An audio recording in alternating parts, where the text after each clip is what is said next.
Ba ba ba ba ba ba ba ba ba ba da ba ba ba ba ba ba ba ba ba ba ba ba ba ba ba.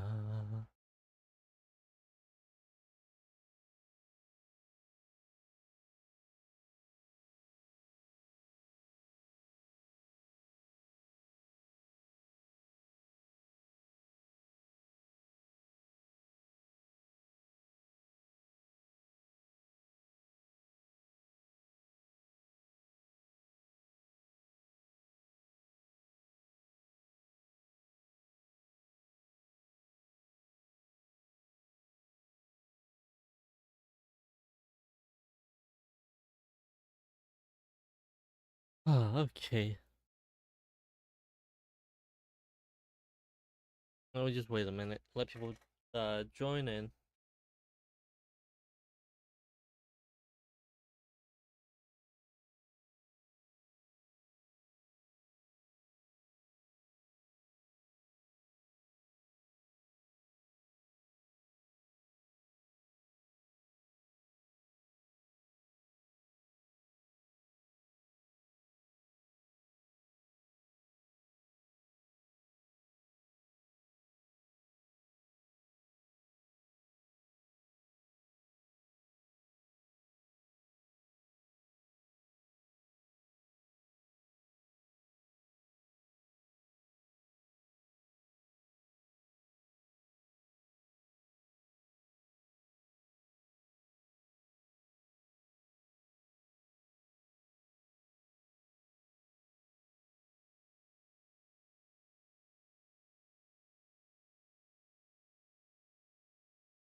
I get more thoughts. I agree.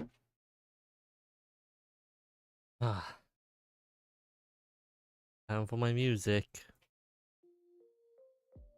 Hello, viewer.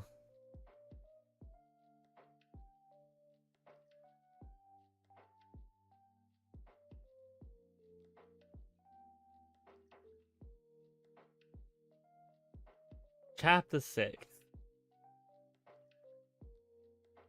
Now, I know the next chapter already.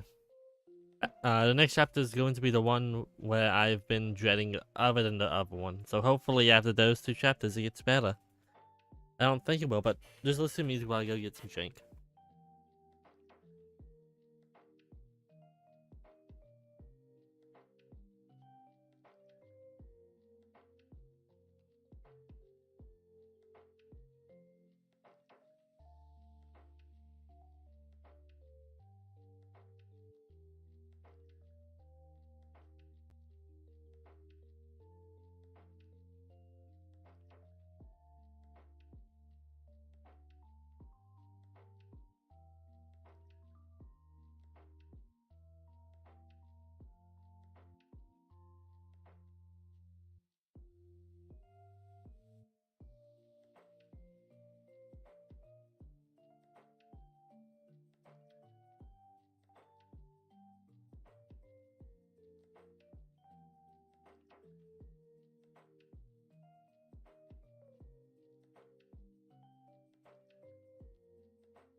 Alright, I'm back.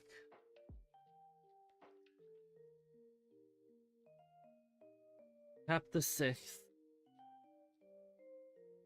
The second longest chapter of the book.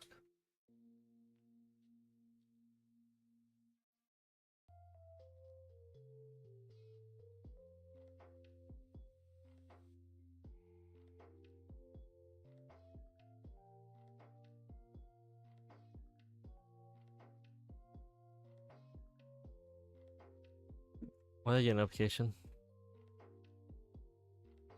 Hold up a second. Let me see.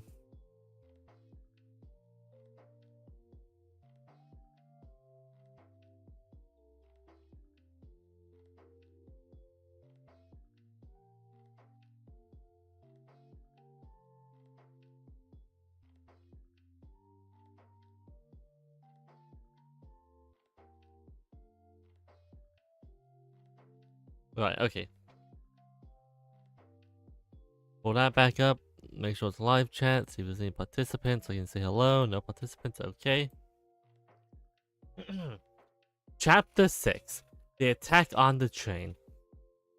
The morning came quickly, morning light casting itself over the house that the six reside in, as if a bundle of heavy weights had been stuck on them.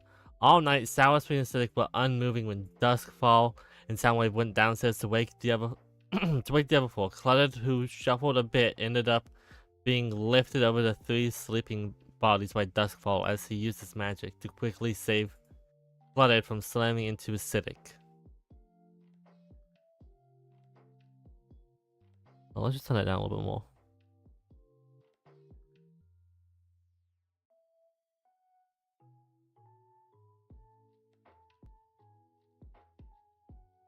Yeah, I like that.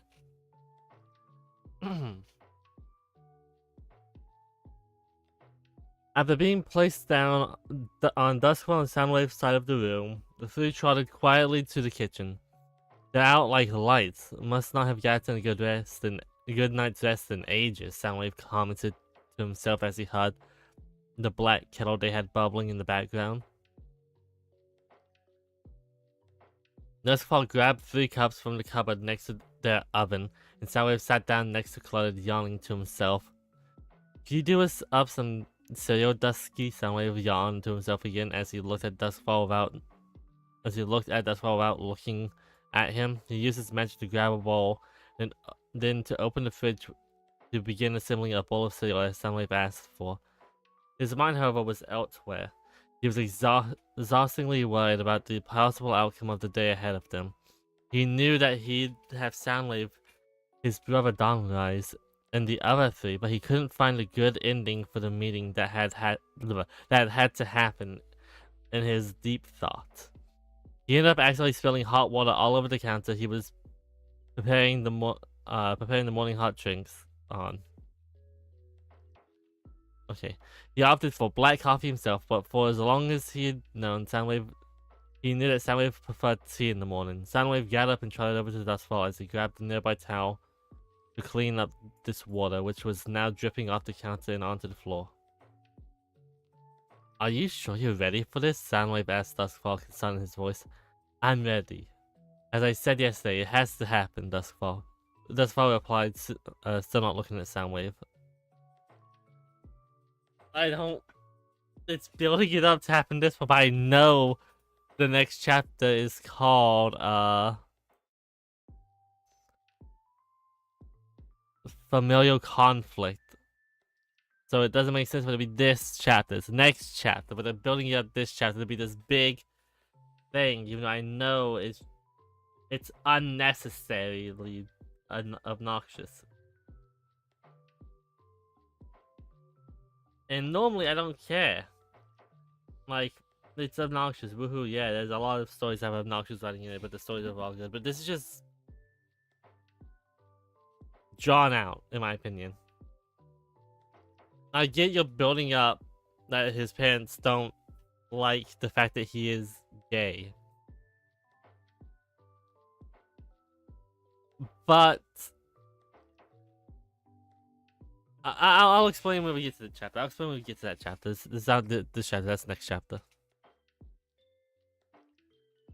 Using his magic, Dustfall moved the cups of now hot drinks to the table. Clutter was sat at, serving Cluttered some coffee, although he made sure Cluttered had a normal coffee. The amount of coffee Dustfall had in his coffee being something he had adjusted himself to for nearly 5 years, adding 9 spoonfuls of coffee with one what was it? 9 spoonfuls of coffee. That's a lot, isn't it? How much is a spoonful of coffee in American terms?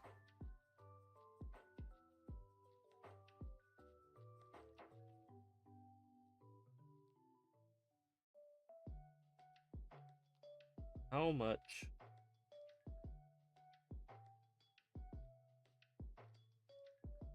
How much is a spoonful of coffee?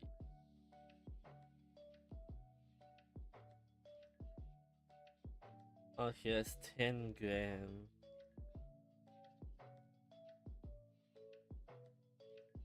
How many grams of coffee?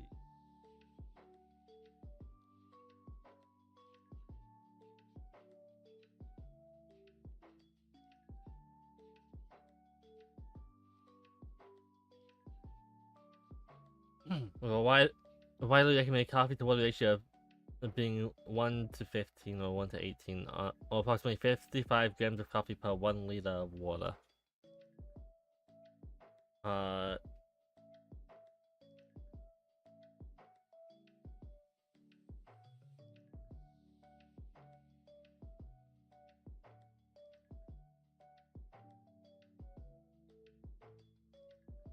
So that's roughly 7 grams of coffee per cup, and he has 9 spoonfuls of it. A spoonful is 10 grams. This man is drinking 90 grams of coffee in 1 cup, when the normal amount is like 7.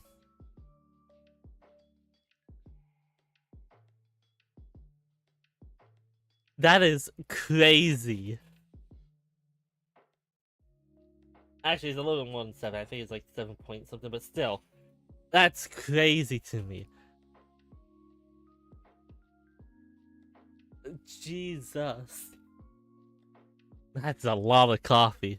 I'm a caffeine addict, because I don't think I drink 90 grams of coffee. Who drinks 90 grams of coffee? That's gotta be worse than energy drinks.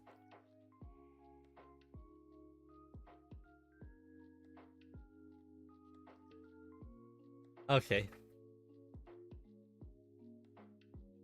Oh, sorry, I forget. It's 90 grams of coffee and 1 white sugar cube. 90 grams of coffee? That's such a crazy amount. I need to ask how many grams of coffee people drink in my supper.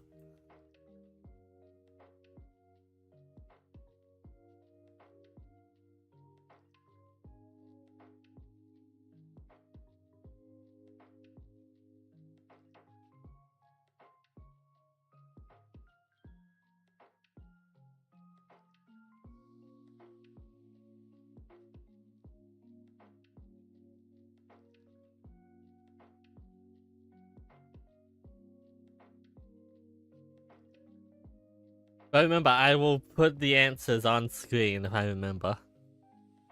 That's crazy to me. 90 grams of coffee for 1 cup?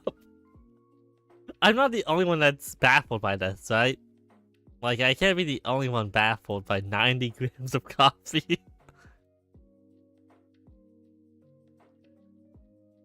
Anyway. With 1 white sugar cube dropped in to dissolve once the hot water was added to the coffee powder. Sitting at the bottom of the cup. Duskfall and Soundwave sat at the table, Soundwave grabbing his bowl of cereal after he put the milk away in the box away that Duskfall had offhandedly grabbed before spilling the hot water. Clutter looked at Duskfall and at Soundwave as Soundwave tilted his head in an effort to hint at Clutter striking up a conversation. Clutter then spoke with some excitement in his tone. Look on the bright side, you're leaving the city for a little bit, and I'd look forward to looking at the art exhibit there. Specifically, I was going... I don't drink coffee that much? Okay. That is over 10 times the normal amount of coffee people would drink if you brewed like a brewed coffee. The widely recommended number is 55 grams per liter. Meaning roughly each cup would have like 7 to 8 grams. I don't feel like breaking it down like mathematically. I'm lazy. Because it's not an even number. It's a liter of water is 4.2 cups of water, and that's too much math for me to do while I'm exhausted. Meaning you're reaching the levels of caffeination that energy drinks have. Because you'd have to drink like, I forget how many, I think it's like 4 cups of coffee. No, you're probably higher than energy drinks. Having man's heart not explode. Exactly. I don't know how man's heart did not explode. He said, hoping to put a smile on Duskfall's face. Unfortunately, the smile didn't come, although Duskfall seemed to know what Soundwave had just tried getting Clutter to do. He responded as he sighed, saying, I appreciate you trying to lighten the mood, but I don't think that can happen until the day is over with, regardless of the outcome, as he began drinking his coffee to wake up. You mean as he began drinking his caffeine to wake up? That ain't coffee, that's just heart attack in the cup. You know, I'm gonna see how much caffeine an energy drink has. How much caffeine does an energy drink have compared to coffee?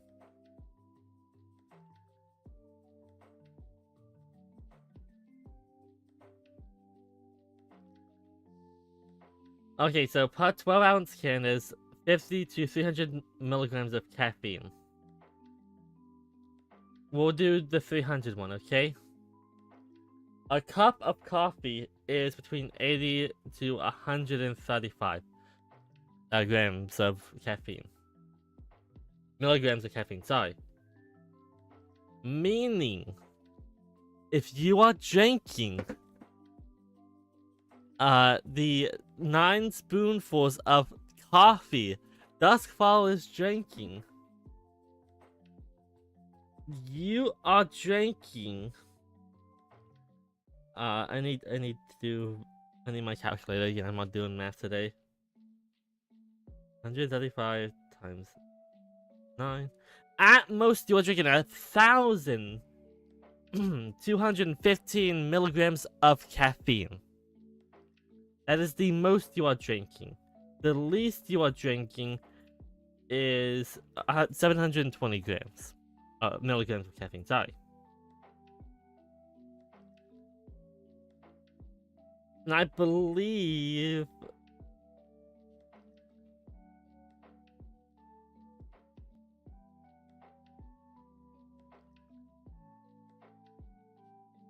You are having a seizure with the amount of caffeine that this man is drinking.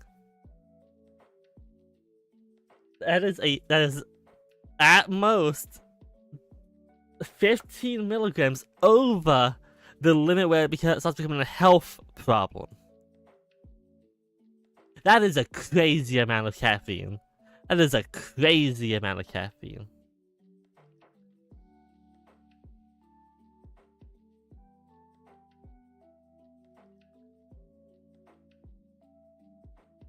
For comparison, you'd have to drink 4 energy drinks to match that.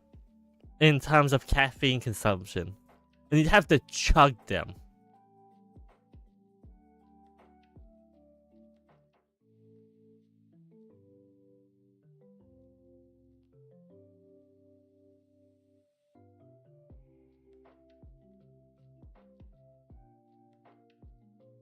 And that's of the like high caffeine energy drinks. Some energy drinks vary in caffeine content from 50 to 300. Just as coffee varies between 80 and 135.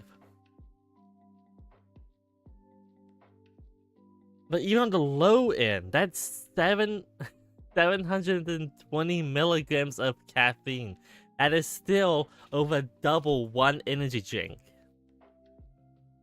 That is still more than 2 energy drinks worth of coffee. Or caffeine.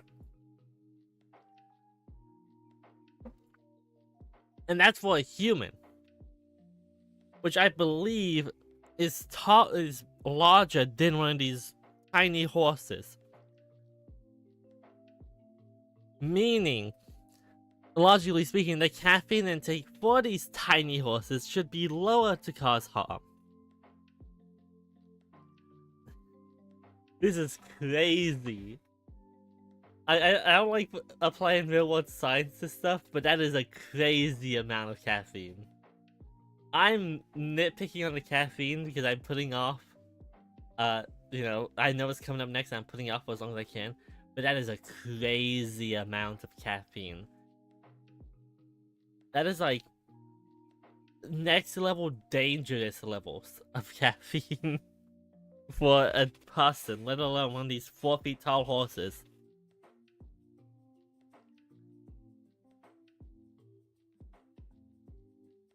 Okay, anyway. I'm sorry, I get distracted by caffeine again. I'm done.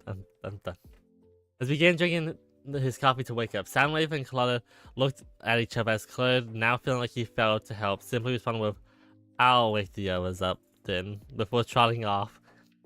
He didn't even touch his coffee as he dishearteningly trotted to the front room. Soundwave, meanwhile, sat with Duskfall at the table, simply drinking his tea, whilst trying and failing to strike up conversation. That is crazy. It's crazy to me. So much caffeine. I would be dead. I consume a lot of caffeine. I am a caffeine addict. I would be dead if I consumed that much caffeine. I would have a seizure.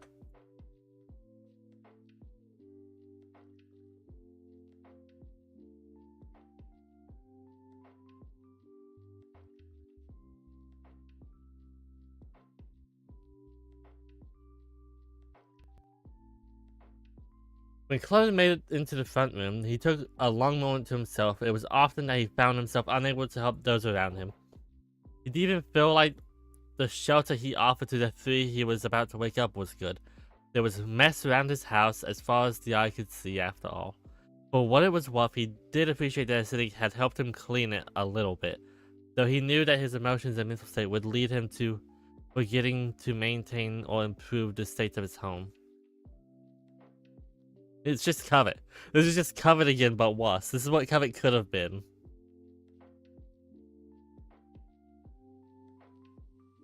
It was as if his mind blocked all energy and effort when it came to necessary actions. He didn't fully understand it himself, but he didn't want to think about it for longer than that moment.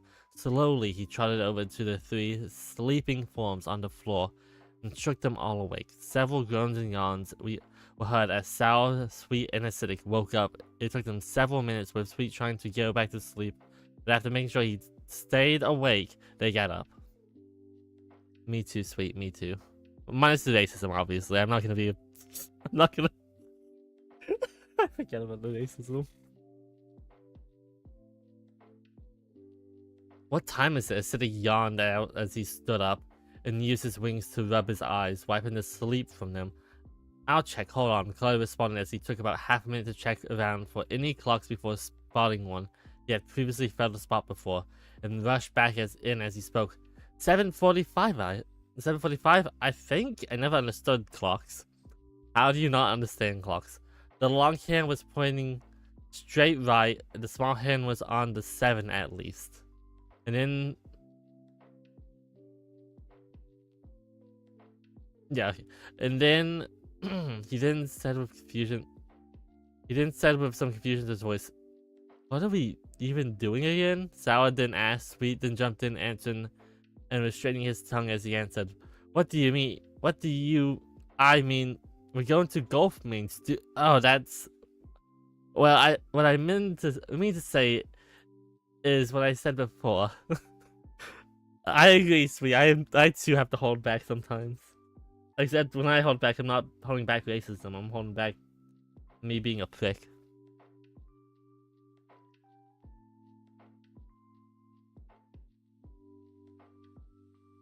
He responded, tripping over his words a fair bit and trying to course correct his sentence. Sour and Acidic looked at each other. Sour faced her fingers. He responded back to Sweet with his own opinion. "At least you're trying, I guess." The intent was still there. I don't like when it does that. Why do you do that? It took the four of them a short while to get into the kitchen, with Clutter having to herd Sweet into the room. Sweet, who had wanted to stay in the front room to supposedly sit down on the sofa, was very displeased with the fact all 6 of them were cramming into the smaller of the 2 rooms. Once they were all there, Soundwave spoke. "So as you all know, we're headed for golf meeting today. The quickest way... I'll kill you." In Minecraft. You heard it here, folks. Go get Ken's sweet line. "I'll kill you" in Minecraft.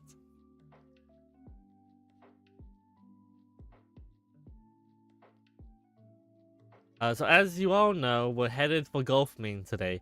The quickest way is by train, so we're going to the train station. If you 3 head off for the station, we'll meet you there once we've checked in with Duskfall's brother Dawnrise. Soundwave explained. Clutter looked at the 3 who were standing up. Only one of them was listening, and that one was Acidic, as the other 2 seemed to be helping themselves to the kettle. Sour was in the middle of fetching themselves a cup as Soundwave didn't ask the pair a very obvious question after he looked at them as well, seeing if they would actually listen. "What do you think you're doing?" I love how they're just so tired of these 2 being like dimwits. Honestly, I'd also be tired of these 2 being dimwits. I'm gonna be so for real.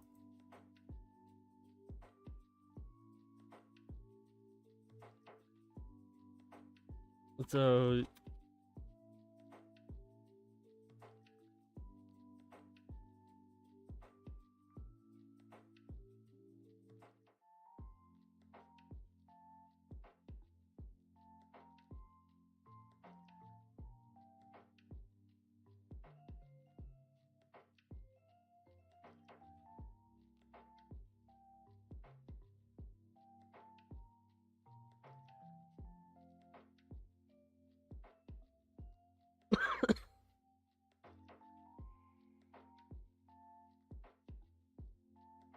Sour and Sweet paused for a moment in what they were doing. Surely we're allowed to wake ourselves up. It's...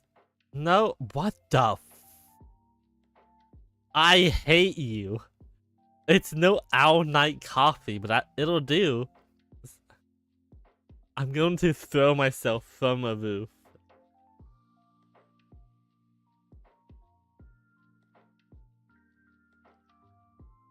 If I have to read one more dumbass name that's not funny, like Golf Man, is that's just the first one I'm thinking. Okay, that's okay. Coltney is just... Anyway, off topic. Sour didn't ask back in response. Soundwave looked at Duskfall for a moment before Duskfall nodded in seeming approval.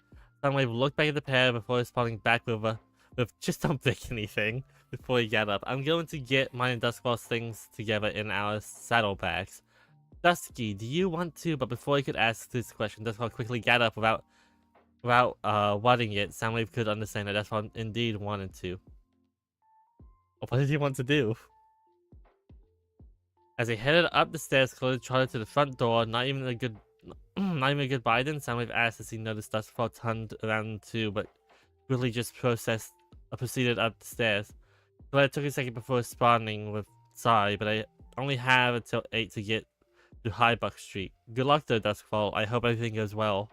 And you three. He then shouted into the kitchen, the three in the kitchen turning their attention to him. Good luck with whatever you need to do. Make sure to stay safe. Claire didn't finish as he opened the front door and left, shutting it behind him. We should have asked him if he could have shown those three the way to the train station. Soundwave simply sighed as he trotted upstairs. Oh yes, they're all going to Dawnrise.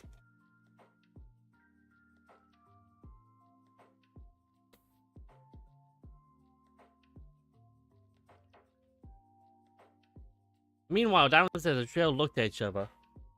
Are we even sure we're doing the correct thing? Sour asked the other two as he looked worried.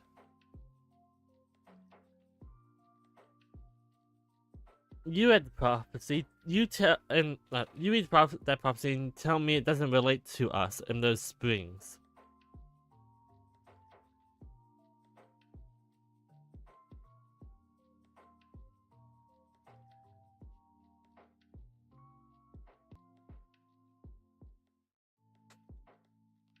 I'm dying.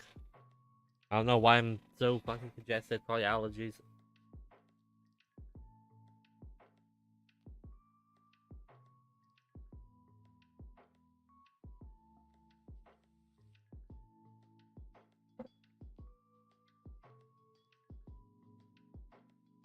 Sweet didn't respond. It's not like we have anything better to do either.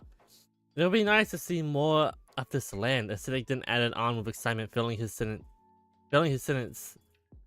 Sour then turned to Sweet, his eyes showing seriousness. I don't want you to leave us behind because we're not alicorns or unicorns. If we're in danger, you help. Get it? He didn't ask Sweet, his expression unchanging as Sweet looked at him. It took a moment, but Sweet nodded in hesitant understanding as the two then looked to see that Acidic had disappeared. Acidic? Sour asked himself as he looked around. About a moment later, Acidic came into the kitchen looking immensely worried. We forgot the book, he said, while flooding his voice. I can't believe you forgot to take it with you, Sour said. Sour then said, turning his attention to Sweet. Sweet, however, didn't look nearly as worried as the other two. Will you two relax? I left on the shelf next to the plant in the corner of the room. Nothing was on it, Sweet didn't respond as he rolled his eyes. The Acidic then flew off, coming back a moment later with the book. Should we keep it here? He didn't ask the other two as he sat down. No, we keep it in the saddlebags. We keep it in the saddlebags they're packing. The Acidic passed it to them. Will you? Sour didn't answer Acidic, looked at I can't speak. I'm having a stroke here. I must have had a coffee with 8 or 9 spoonfuls of coffee.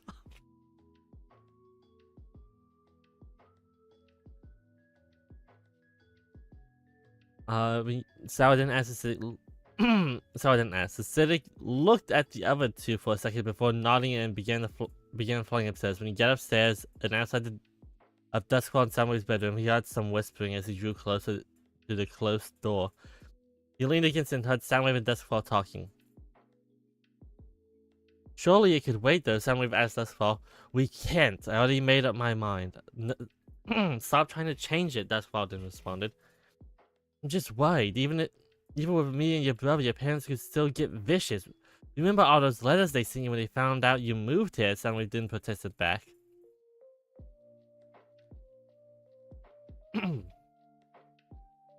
Before the brewing argument between the two could properly begin, Acidic knocked on the door. Silence came from the room for a brief moment before the door slowly opened. When the door opened, he could see Soundwave with the expression of frustration, with Duskfall also having this expression. Yeah? Soundwave didn't ask, his voice seeming more agitated and cutting compared to his usual calmer voice. Acidic stood still for a second before knowing what he came up for. I was just wondering if we could store this book in the saddlebags. He didn't respond before he could react, however, the book was roughly ripped from his hooves by Duskfall's magic. Duskfall, clearly exuding anger, stuffed the book inside without much care. Soundwave looked at Acidic before simply trotting down the stairs, starting to look upset. Why why are people in this story unable to talk through their problems? Like, in all seriousness, I feel like there's more problems started from these two complaining about each other than anything. Not just about everyone, it's just a bunch of fighting because they don't talk to each other. Especially on... Oh, fuck, I almost fell out my chair because my thing was unlocked. Especially from acidic, sweet, and sour, they're all the same person. They should all have, like, moderate understanding of this now, and they should understand that while they may not like each other, they're still aspects of the same person, and they have to work together to properly, like, exist. I don't know.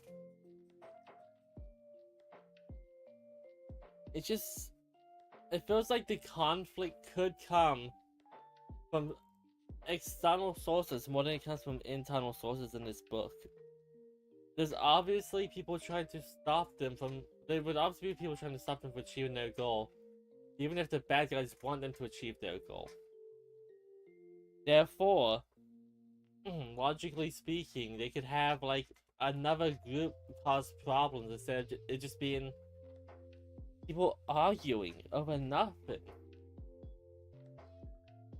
Like, it's such not, like... It's like anime filler.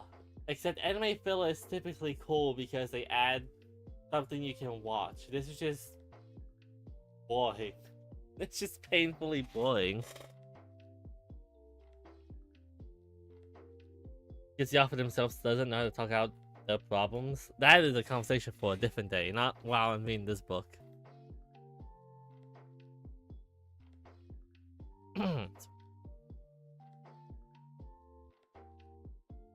Acidic spoke up after an awkward moment had passed, saying, "We should both head downstairs. Come on!" Before trotting downstairs himself. Thus far, took one more moment to himself before before stared out of the window. What? Before staring out of the window. Before stared out of the window. That's not correct. You do not English well. That is not how you English. That is a very, very bad English. But that's why it took one moment to himself before stared out of the window. I'm going to take a moment to myself before jumping off of my roof. Like, before jumped off my roof. Stared it out of the window. Stared it out of the window. Not Before staring out of the window, his mind creating angry, intrusive thoughts as he tried to ground himself in reality. A mood. By the time he got himself together, he noticed that the sun had moved a little bit. It's been maybe 15 minutes. Does not move. Well, I don't know how this world works. You don't have The sun does move. The one does not. No, the Earth does. Yes, but this is not the Earth. Yeah, but it's like, okay, but it's like flat, so it's on it. I can believe in this. Because like, how does the sun move? Somebody like that's build it flat Earth. But like, he's been there for at most 15 minutes, okay? The sun is not gonna visibly move in 15 minutes.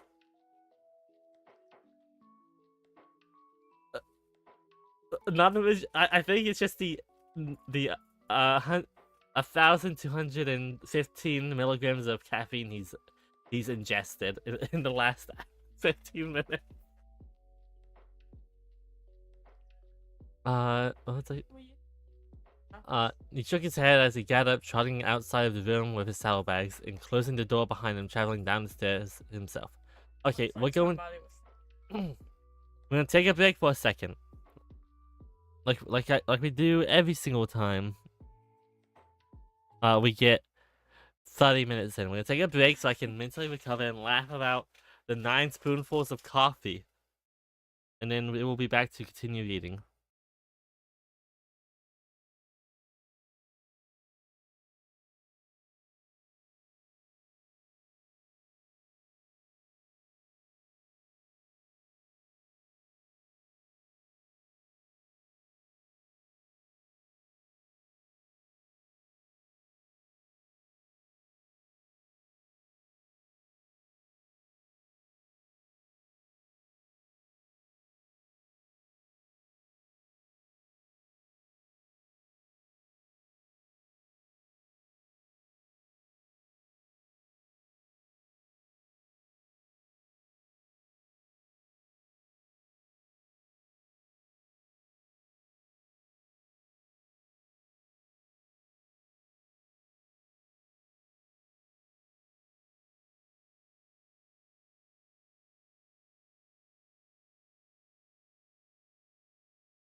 Guys, I'm back.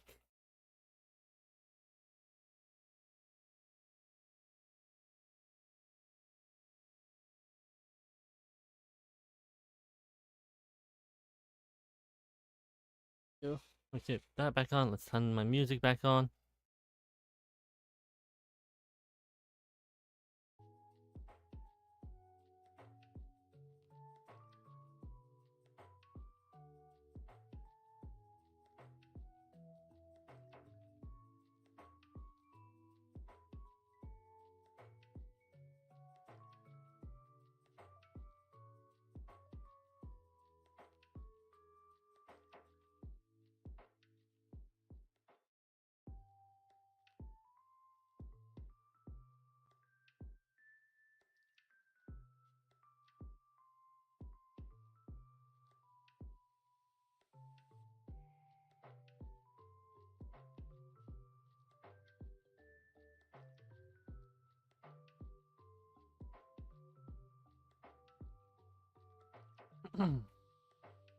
Okay.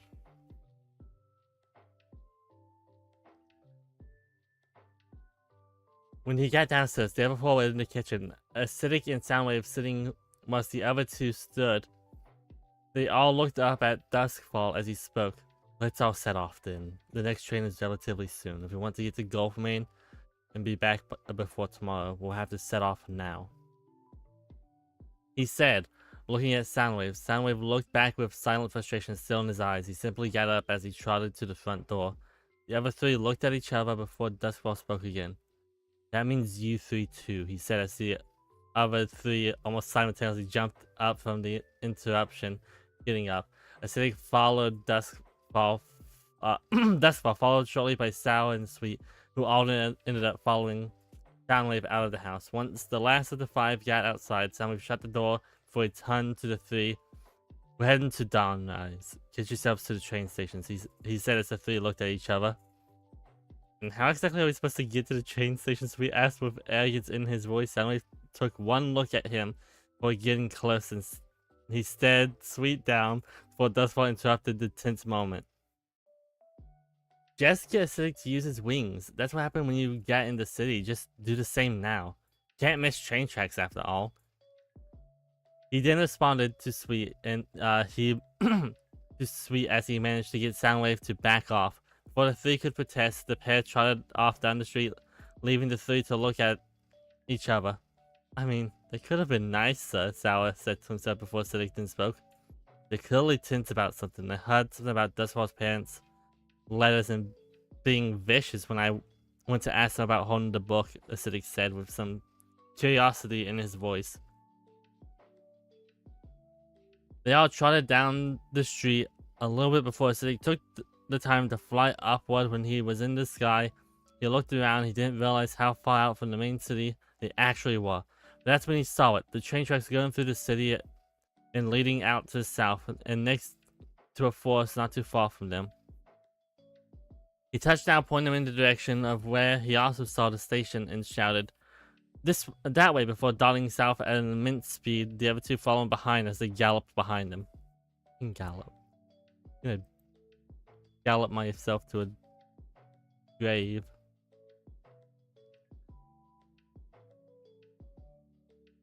Oh, this one's long. I fucked up.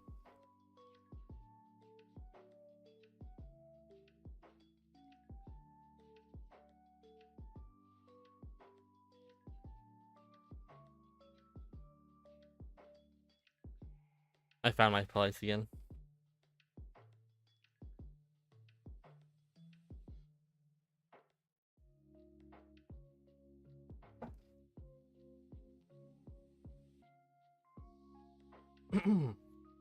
Whilst the trio was headed toward the station, Soundwave and Duskfall silently trotted together side by side, but not acknowledging each other. The tension and frustration the two had not discussing. It took them about 20 minutes before either of them spoke.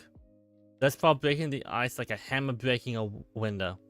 You didn't have to bring up the letters, he said, a cold distance in his voice. Soundwave stopped at once in his mind. All he tried to do was make sure his partner was absolutely sure about what he was about to do. Yet, when he showed Duskfall the assurance he thought he needed, Duskfall was frustrated with him. It just didn't make sense in his head. Yeah, that tracks. That tracks with the offer. It didn't make sense because showing dramatic letters being like, "Are you sure you want to do this? Are you sure? Look how bad your parents were before." That's not being sure. That's not gonna convince them to do anything other than like be annoyed and angry. It's not assurance.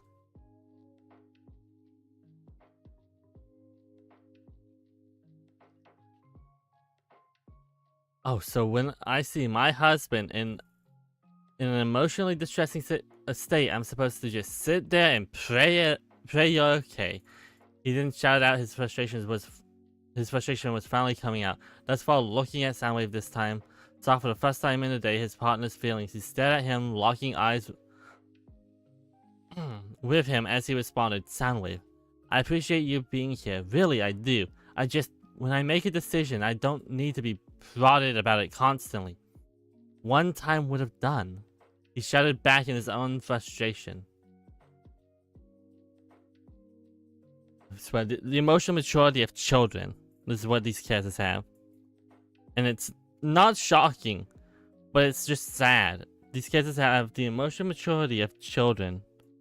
And they lack any communication skills. If they're married, presumably they understand how each other act to do a like moderate understanding. Like put me in a situation and I'd understand like the problem. I wouldn't keep bringing it up because I understand. But again, I feel like this is reflective of the offer in this moment, not reflective of the characters, which I guess technically that's reflective of the characters because the characters are self-insights, but that's neither here nor there.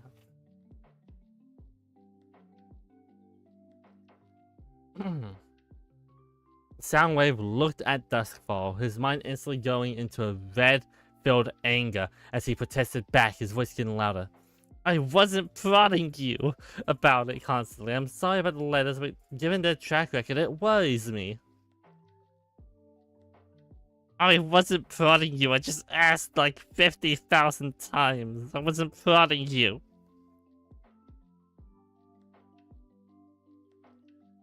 It's fucking stupid.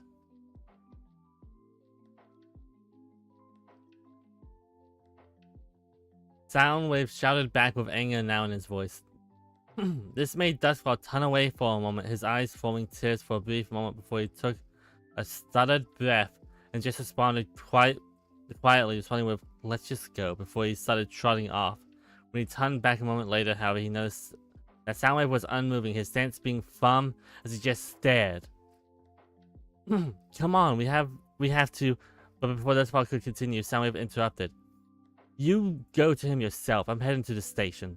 He responded again, anger in his voice. With a ton, he flew off out of sight and for now out of reach.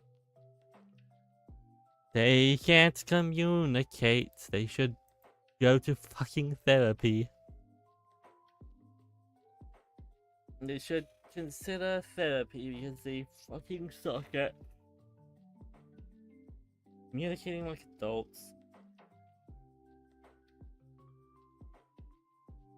Duskfall looked as if he were about to bust into a bundle of tears. Weird. Bundle of tears, weird.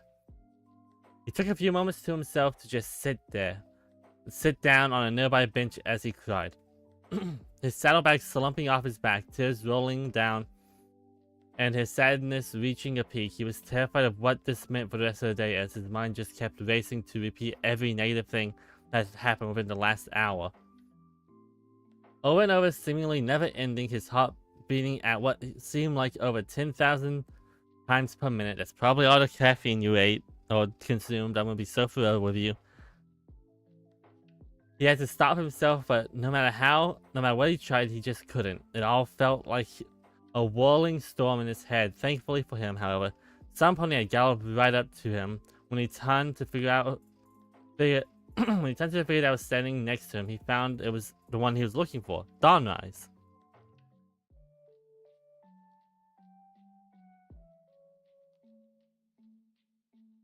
Okay. Okay. I mean, that makes sense. You're near his home, but okay.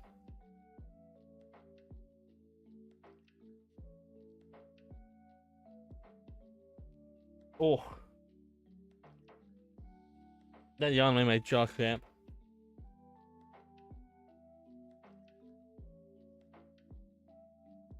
It was like looking into his own reflection for any else. The stallion looking almost identical to him in terms of coat color. The mane held similar hues of purple, however Dawnrise had a more pinkish hue to his mane. And tail compared to his brother. His mane and tail being slightly tidier than Duskfall's, with blue eyes just like his as well. The only distinguishing feature that truly separated the pair was the absence of a horn and the addition of wings to Dawnrise. Why? Why do all of these... Why?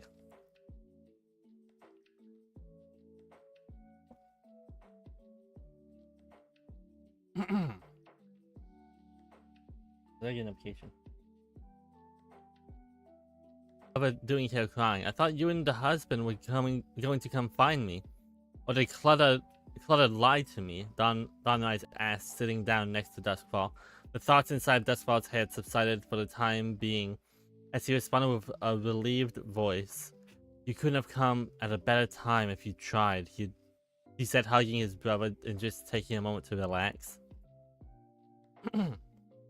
Dawnrise was slightly stunned. He'd not seen his brother so emotional since he moved from Gulfmane to Buckgrove, of course. Of course, unknown to him, he did show emotion the day prior when the figure from the mist into the library. However, again, Dawnrise had no knowledge of that. For him, this was rare. So, why did you want to see me? Dawnrise asked after he allowed his brother to calm himself.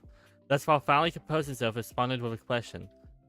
First, did you mention Cluttered? Well, yeah, Cluttered and I bumped into each other while he was making his way to his shop. He told me you were looking for me, so I was heading to my house, which is when I found you. Dawnrise responded with confusion still in his voice. He then continued asking the same question he asked prior. So, tell me, why did you need to see me? To which Duskfall answered, I made it to... fucking English people. I made it tell Mom and Dad about us. This is a funny reaction. Just conceptually. The taunting is shocking, and the reaction is to fly upwards immediately. Dawnrise immediately flew upwards slightly in shock, his brother telling their parents, but they both knew that they'd reject it outright. What was the point? Dawnrise sat himself down and immediately asked Duskfall the obvious thing on his mind. And why would you want to do that? He asked with genuine curiosity in his voice. Duskfall sighed as he spent some time explaining the events that led up to the point they were at currently. Dawnrise listened intently to him. It seemed pointless, but he wasn't able to say that to Duskfall after what he had after an hour of listening to him. At the end, after being somewhat overwhelmed, Dawnrise finally spoke. So I guess me and you are heading to Gulfmane then, he said, deciding in his mind to conceal his own opinions about the matter. It clearly meant a lot to Duskfall to tell their parents, and after he heard about the argument he had with Soundwave, he knew that any further objection to his brother's wants would have made things worse. They had a short amount of time to get there. They've spent 2 hours, roughly, just chatting. So was it not that much? So was it not a short amount of time, or does it even matter?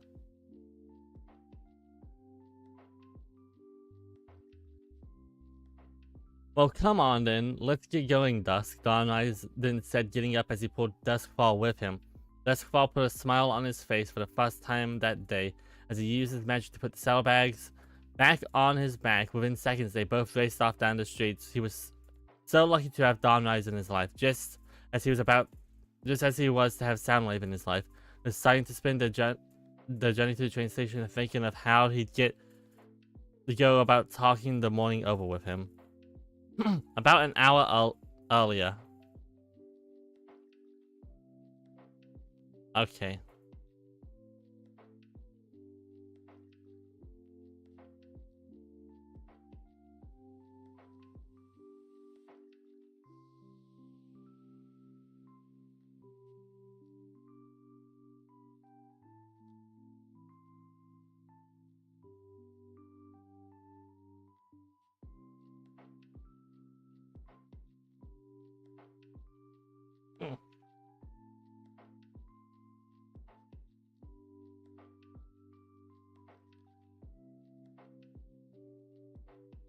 This is such the opposite to Covet and Stardew.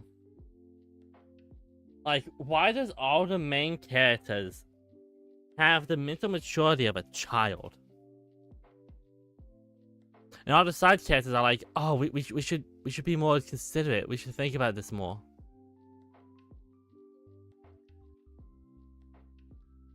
Oh, you can't even do that anymore. I want to get rid of... Okay.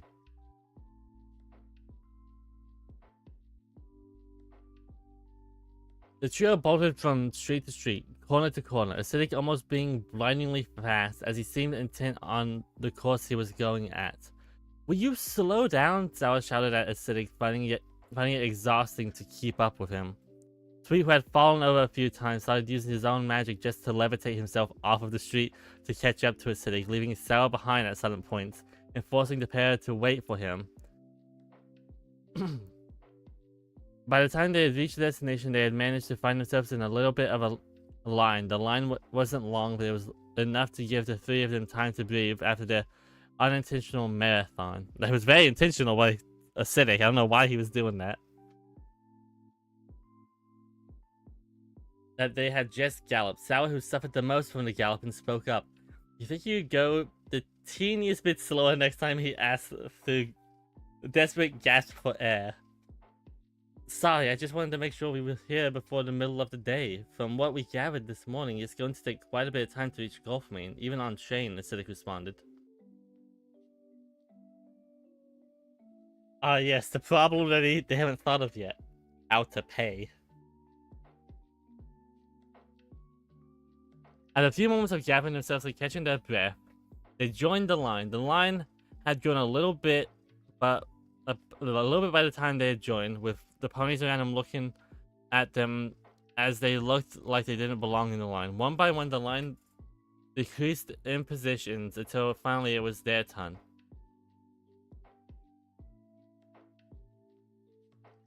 On the other side of the glass they were looking at, a pony with a badge sat. She had a brown mane and looked to be an up pony, her coat being green and her eyes almost being hazel. How many of you? And where are you headed? The pony didn't ask. Sour ended up being the one to respond. 3, no, 6 of us. We're headed to Gulfmane, ma'am. He said as the pony behind the glass jotted something down. After a moment, she responded with something the three of them weren't prepared for. Yes, because you aren't prepared to pay for stuff in your prints, obviously. That's going to be 30 cians. Cian, so asked as he flashed back briefly to the word which was used by Claudia 2 days ago, prior. Do you have any idea as to how much that cost me? That cost me 200 cians! Rang through his head as he remembered the shrieking Claudia made when the easel that Sweet had plopped down carelessly. The flashback was then interrupted with the pony on the opposite side of the glass asking, "Hello, sir, I need 30 cians, are you listening?" Quickly, Sour looked at her and at the other two. I have no idea what a CN is. Before turning to the pony behind the glass, not wanting to further embarrass himself, responded, sorry, there's been a mistake in the change of plans. Apologies. Before he pulled Acidic and Sweet to the side. What's a CN? Sour asked in a frantic panic. It's obviously their currency, not as good as Australia if you ask me. Sweet responded, his usual obnoxiousness accidentally slipping through. I guess all we can do now is wait. Acidic then added as the three stood there waiting for Dustclaw, Soundwave, and this Dawnrise pony they had they'd heard about. The idea they're just sitting there waiting because they don't have money is funny. They get there an hour before everybody else, and they just sit there, like, on a bench with putting their hoops together, like, well, I guess it's where our journey ends because they don't have money.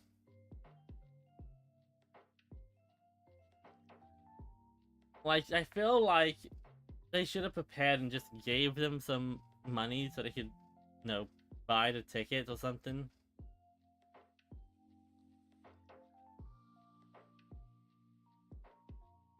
Well, it just seems a bit stupid to leave it like this, in my opinion.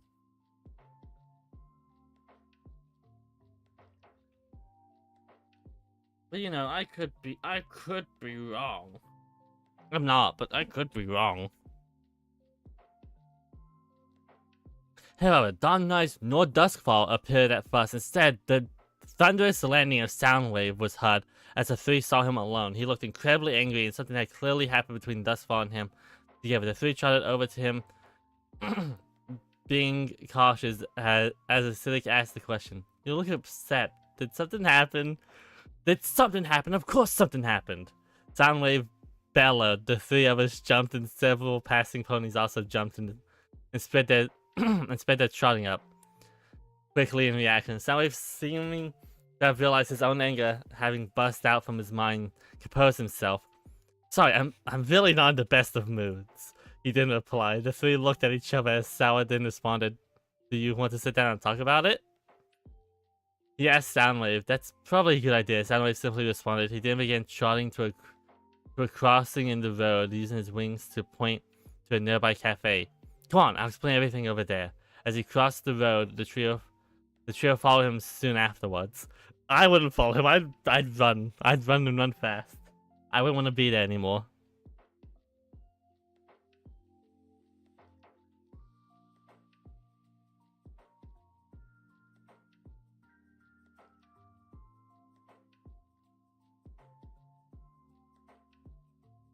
Once they crossed the road, Soundwave found a table of 4 and sat down, the three following as they all sat down. So tell us, Sweet said, what happened? He then added on. Soundwave looked at the three with some concern in his eyes. Was it right to tell these three about Duskfall and his problem? He saw no reason as to why he shouldn't, after all the three of them were open with him and the other two the day before. With a heavy lagged sigh, Soundwave started with one simple sentence. It's about his parents. How much longer? There's so much more.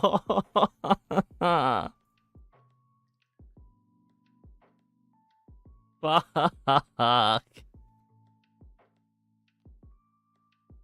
The rest of the hour was spent running them through everything that morning.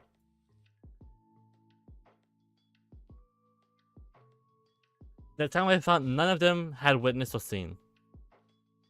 About how Duskfall's parents sent nasty letters to him when he moved to Buck Grove, about the fact that his parents knew nothing about his marriage with Soundwave, all the way to the argument that he had ended by flying away not too long ago. I know it's his choice, but I'm just so scared. Not for me, but for him. Yeah, I wouldn't be scared if I could fly fast enough to cause a thunderous sound to appear once I land. Soundwave then said at the end of his long and exhausting recap. The trio looked stunned, Acidic being the first one to break the silence between the four of them. So that's what the letters were about, he said out loud. This confused Soundwave. He quickly pieced what might have happened together, though, as he asked, were we that loud, before sitting and waiting for an answer?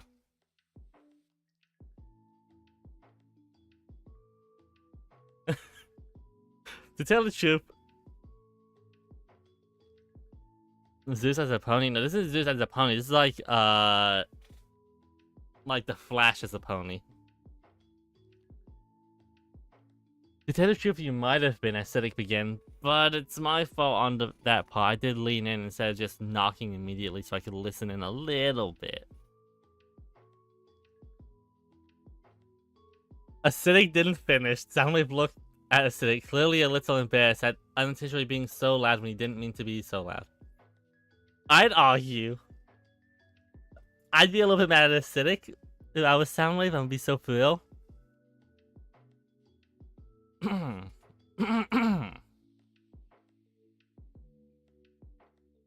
just had what Thunder went Zeus? Zeus, no unactivated?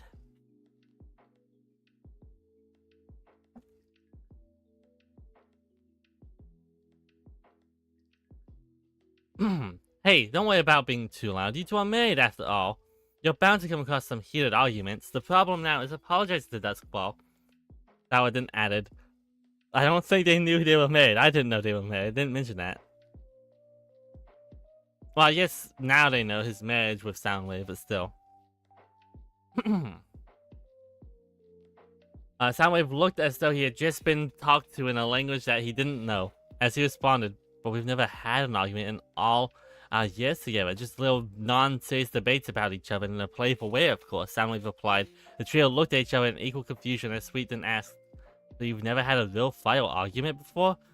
Soundwave responded, well, no, we haven't. Gay marriage and PIK, maybe this is Peak. The Peak, the hit video game where you climb up a mountain?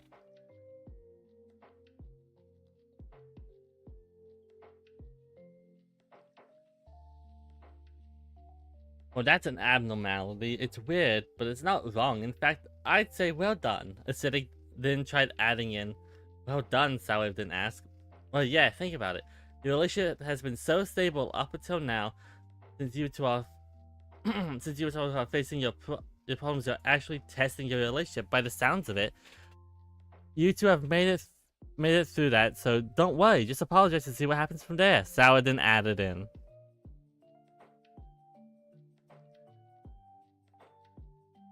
Soundwave looked at Sour, then Acidic, and then Sweet. His mind being eased by their talk. You three are really good at giving advice. You know that. He didn't ask the three. He didn't wait. Oh yeah, he did. That is the question. He didn't ask the three. We are? They all asked in unison. Okay. Hot take. Even if you have even if you don't have arguments with your partner, it is still assumed that if that happens, you have some level of ability to conversate, to talk through problems instead of just yelling at each other. What we're seeing here is not that. We're just seeing people yelling at each other for the sake of yelling at each other. And it's honestly sad. If I'm being so for real, it's honestly sad.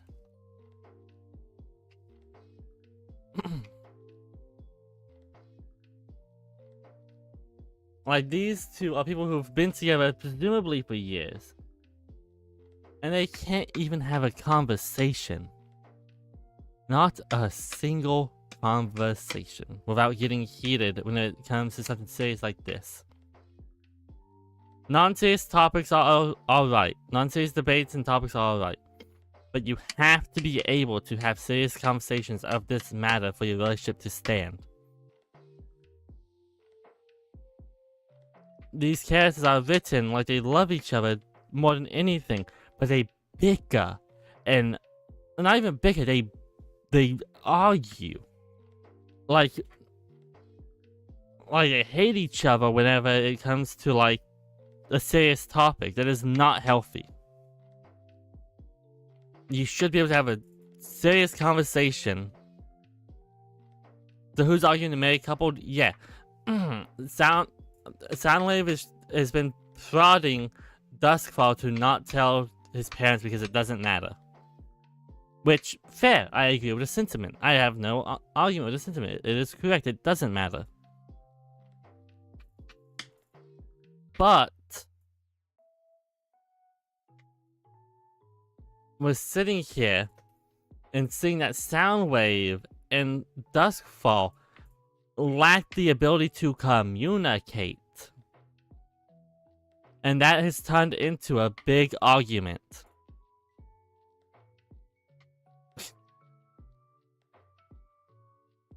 And it's just...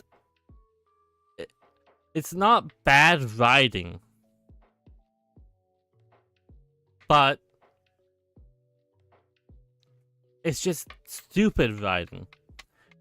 Like I said earlier, the writer focuses too much on internal conflicts in this, which is a good storytelling method. But in this way, it is a bad storytelling method, and it gets worse next chapter. Hopefully the chapters after it doesn't have this big of an issue with this, and the author realizes from their mistakes in this chapter, but I highly doubt that's gonna happen.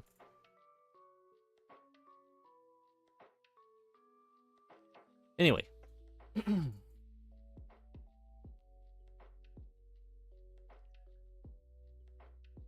Well, yeah, you all are. You're also good at calming someone down, not something I see very often. Soundwave didn't reply. There was an air of genuine sincerity to his appreciation that stunned the three of them. It actually helped Sunpony. I hate you. Truly helped Sunpony. I hate you times two. It was strange but not unwelcome. In fact, it was very much welcome as Soundwave added something onto what he said. You also have a great gift for timing. I'll say that much. You also have a great gift of timing, I'll say that much. There they are, Soundwave said, flying out of his seat and straight to the train station where Duskfall and Dawnrise awaited. The other three rushing over as they all finally, as they were all finally at the train station. Dusky, Soundwave said, going in for a hug. Unfortunately, the hug was rejected. Me and you need to talk once we're on the train. Duskfall responded, pushing Soundwave away. Not too far, but enough to send the message. Soundwave looked at the trio, then back to Duskfall as he nodded slowly. Soundwave's like, oh, yeah, that's right. I have to apologize now. Oh no. Oh no, I have to eat crow? Oh, that's the worst thing ever. That's what my office said. Eating crow is the worst thing ever.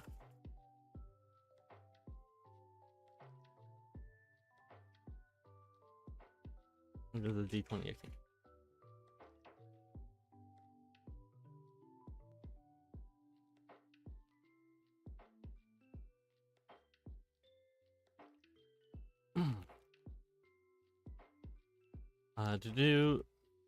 Soundwave looked at the tree.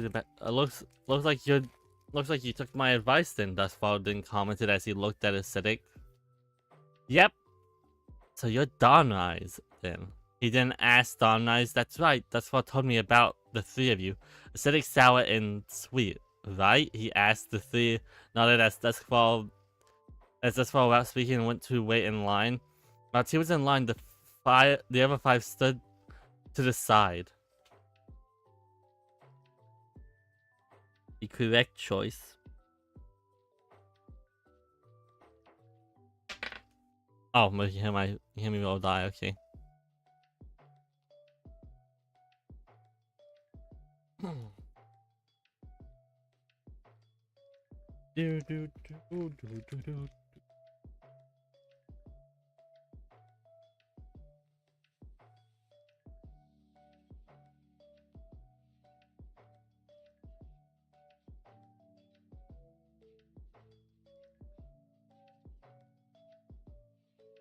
I apologize, but I'm just looking for something real quick.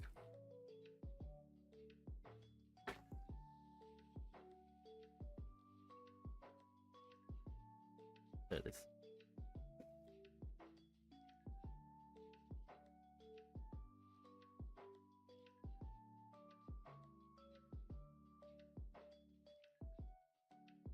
I should keep this on my desk so I can do this when I'm reading this.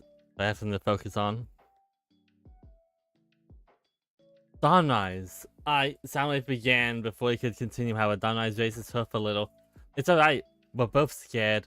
Let's just make sure we're there for him when it happens.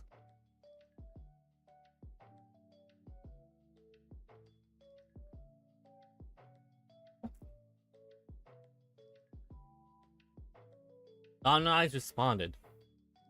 Soundwave nodded slightly as he just looked away about a few moments of standing and waiting. Later, Duskfall came back holding 6 tickets in his magical grip. Come on, train leaves in just a moment. Before Duskfall half galloped to the platform, followed closely by Dawnrise, and a bit further behind, followed by Sour and Soundwave, followed finally by Acidic and then Sweet. They all wasted no time as they boarded the train, it being a deep red. The door they all entered through being elegant and almost royal in its appearance. As Sweet closed the door, that's not how trains work. I believe they closed by themselves. He had a conductor that they had somehow missed shouts, Gulf Main branch train departing in just a moment. Don't they say how long? Not just a moment. I don't know. I haven't been on a train. Trains don't exist here. Unless they're...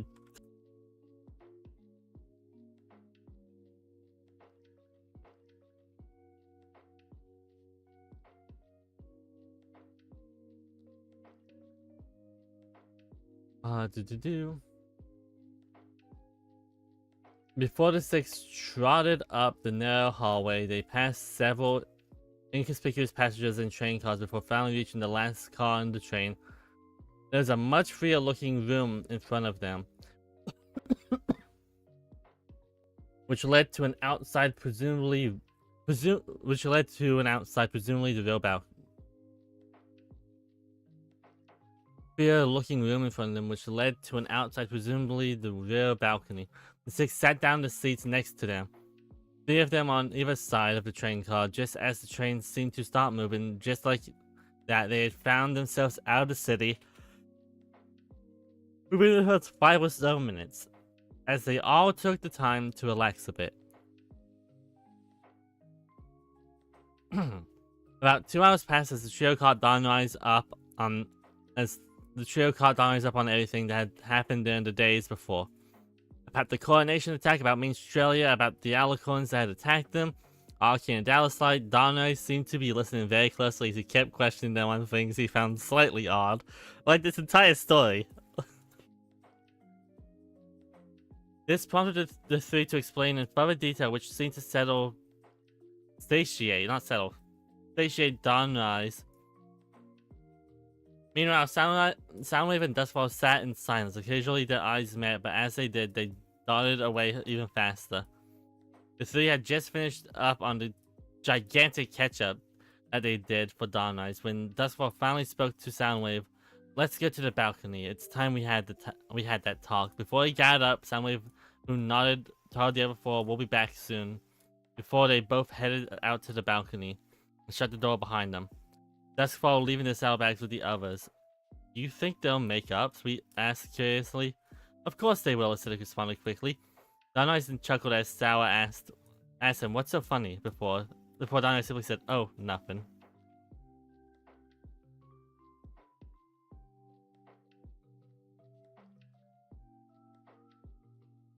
Outside, Duskfall and Soundwave faced each other. Soundwave broke the string as he looked... Broke the staring, I can't read, as he looked out to the tracks that were constantly shrieking in front of them. So, about this morning, Soundwave began. He didn't know how to word what he was going to say, so he went with what the trio suggested him to do. I'm sorry, I'm just worried for you," he said to Duskfall. Duskfall stood there for a moment, thinking before he came out with a response. "Look, I know you're worried. I know that Dawnrise is too, but when I tell you that I'm sure for the 3rd time over, I expect my husband to know that I'm sure of my decision," he responded, trying to make his words sound as gentle but as stern as he possibly could. Okay.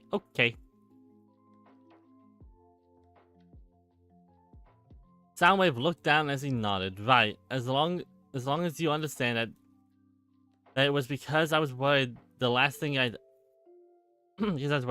want to come off as is to come off as untrusting after all. I do trust you, I just don't want you to get hurt," Soundwave then responded. Tears were forming in his eyes as he flashed back to the letters Duskfall received, one of which stood out as the one that made Duskfall break down, where Sadu, I don't know why I said Sadu. But Soundwave saw his partner in heartbreak at the words that were said in the letter when he read it back. Then read. "You horrible, spiteful child.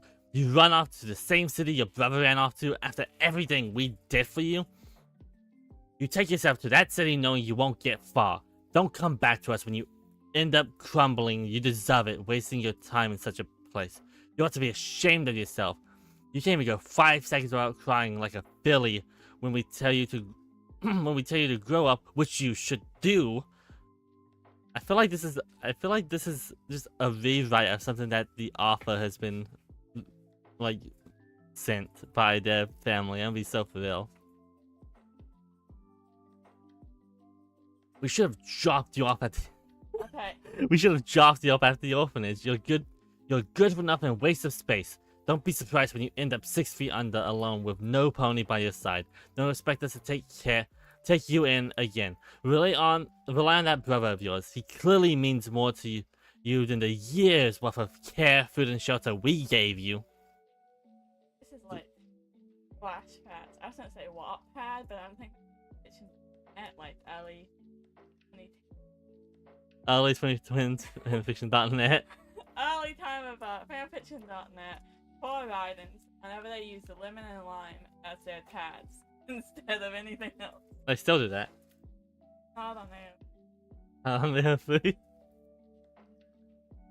Yeah, it's. I feel like that's just the author, like, rewriting something they've been told. It's like whenever somebody says that you do something bad and you get scolded for it, and then you write it and you found it. Like the pulling of it.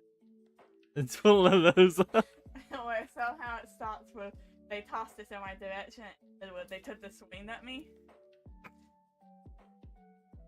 They tossed this stuff in my direction, but actually it was a swing. Somehow they say the story so many times that in the day they've taken this. Yeah, it's just extreme. Specifically extremely stupid, but still extreme.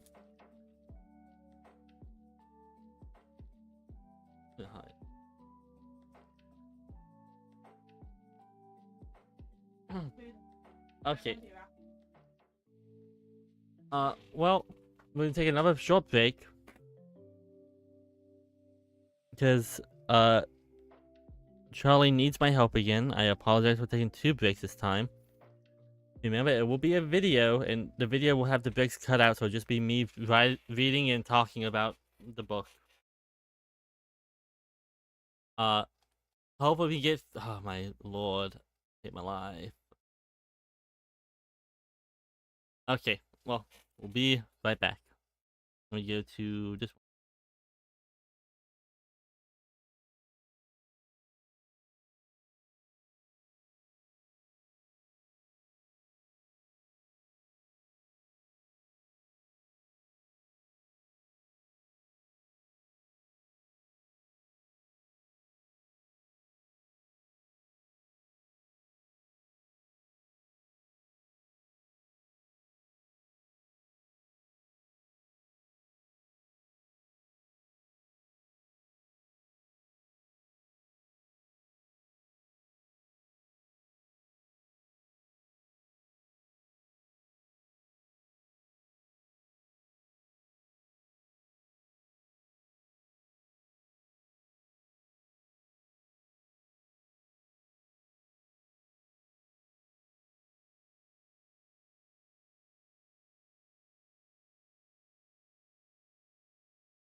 I am back again. Hopefully I don't have to get up in another 30 minutes to do something stupid and I can just finish this.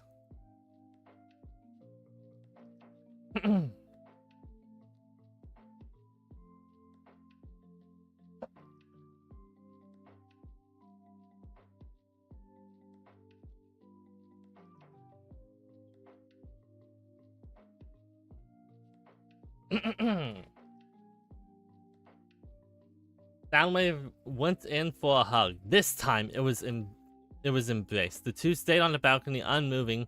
They understood each other. Wow, such a fast. Okay, I don't need to say anything. I think everybody can understand how fast this was. There was internal conflict that lasted a chapter. It's this book is villain of the week, but instead of villains, it's just internal conflict. Internal conflict of the week.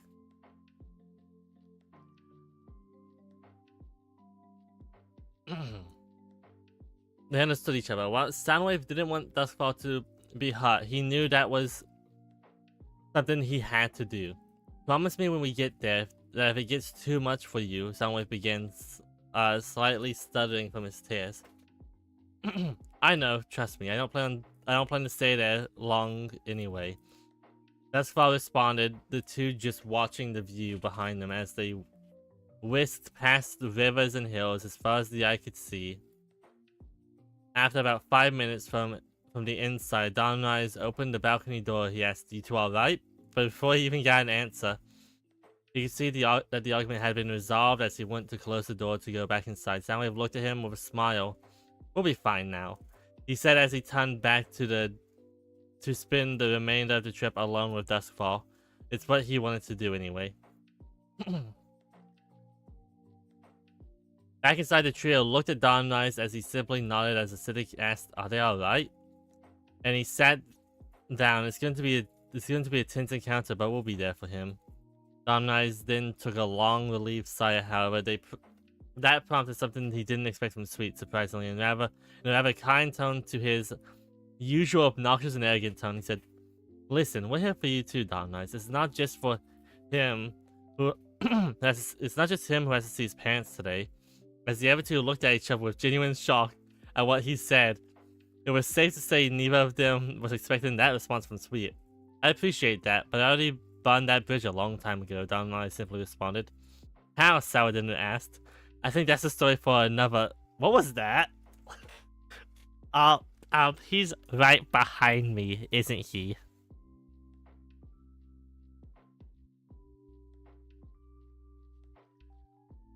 How do you derail a specific car? Real talk. I'll talk about that in a second.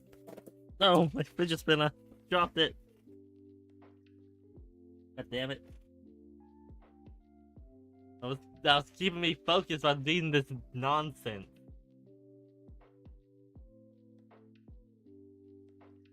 Because normally when I read something like this, I'm playing a game, but I don't want to do that while I'm reading this for the video. So I just grabbed the fidget spinner I had a very long time ago. I'm like, you know what? It still spins. Why not? Anyway. The train shook as the four inside felt the train hit something, or rather, something hit it. The two outside came inside a few minutes later as Duskfall spoke to the trio directly.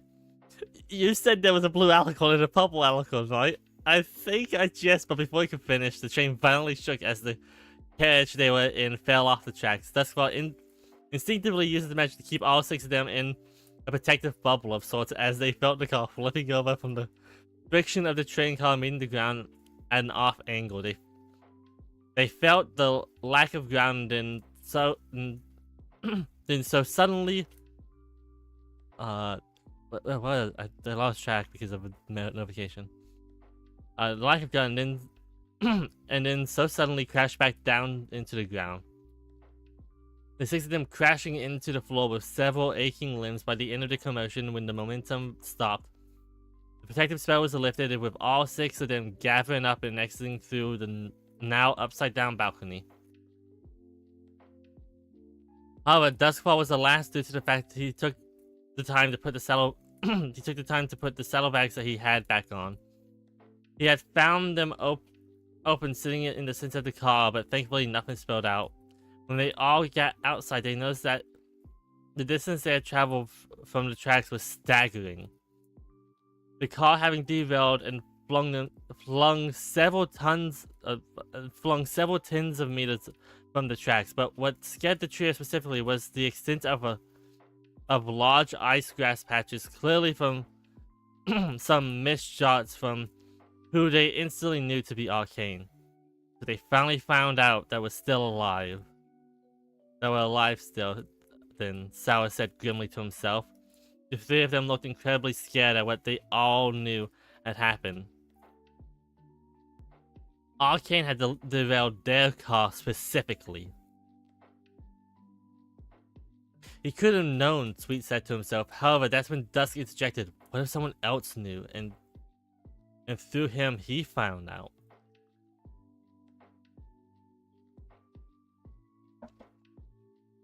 There's no reason as to why either of them wouldn't have access to some kind of observation spell.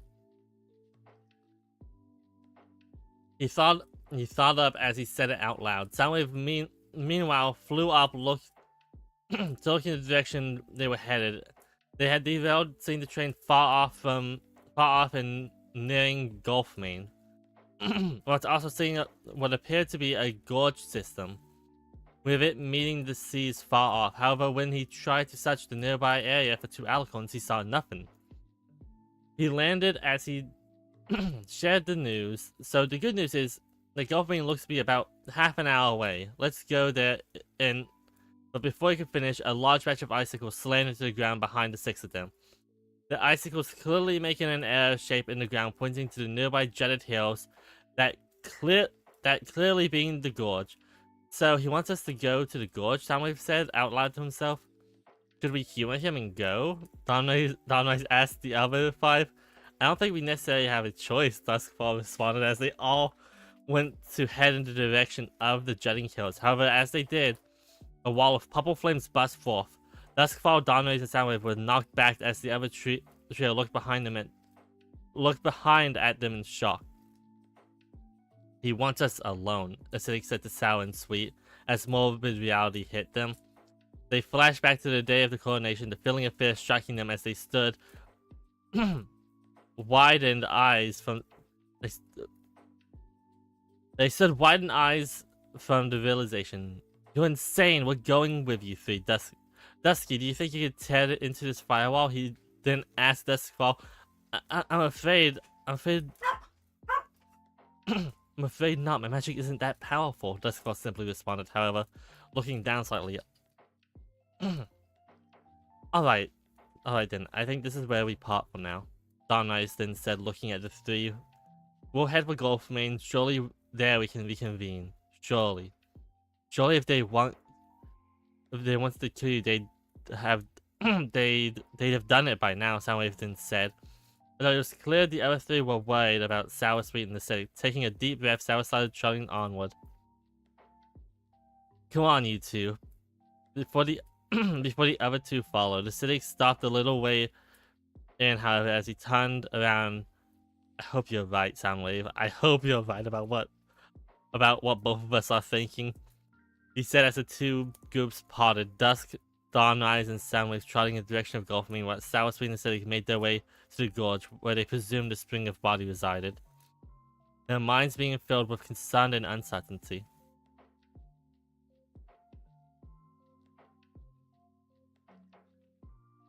About 10 minutes passed as the trio headed for the gorge, trotted in silence, anxiety equally affecting them as they came to jutting hills, edges where they looked behind them to the derailed train car they had left from. They saw that the wall of purple flame had disappeared. Purple fire had disappeared. This in turn made Sour speak. Maybe we can run. Head for Gulfmain, he said to the other two, hope in his eyes from the possibility. That hope was quickly shut down, however, when he heard Acidic respond, are you crazy? Arcane and Dowside are probably still watching us. If we turn back now, they'll summon that wall of flames again. He protested, sounding incredibly annoyed at what seemed to be an innocent suggestion. All right, take it easy, Sarah begin. Let's just go ahead then. He then headed. He then added as the three turned around and took a few more steps forward. I deserve a reward for dealing with this. This is a long chapter. I'm probably halfway done with it now, and I'm not even close to being done.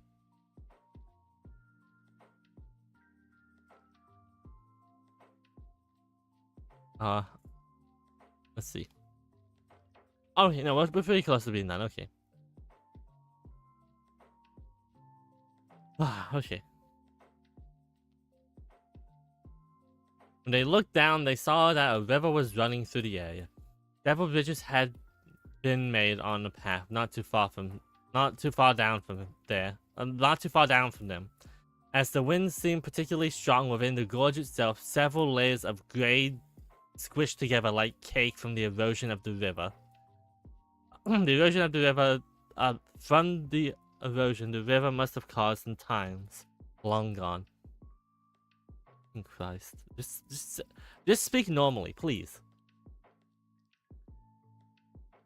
Acidic, you carry me. Sweet, use your magic to Sour begin, but before he did, he found himself already being lifted by Acidic, who had already processed what Sour had said and was going to finish with.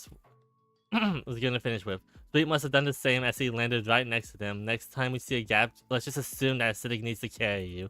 And I use my magic on myself unless otherwise specified or stated. Alright, Sweet didn't ask. As he looked at Acidic, the pair chuckling slightly since when did you get so lighthearted? Sour didn't ask, turning his attention to Sweet. Well, after our talk yesterday, I figured I could be a bit nicer, even if it's just towards the pair of you. Sweet didn't respond for the first time. Sour looked happy with Sweet, which made Sweet in turn feel good when Sour simply said, "Glad you're understanding. I'm gonna be glad to be done with this. I've been here for 2 hours. I'm gonna be here for 3 hours, oh no."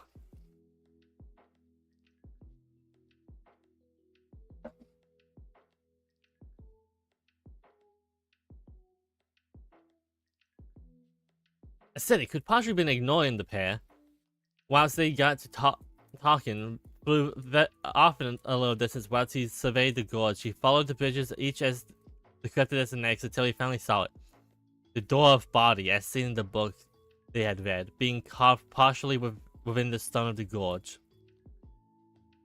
The good news is that it wasn't far from them at all. Acidic rushed back, his face showing the excitement from his discovery. "You guys, I found the door of body. It's not too far from us. Let's hurry," he shouted from the skies as the other two looked at each other.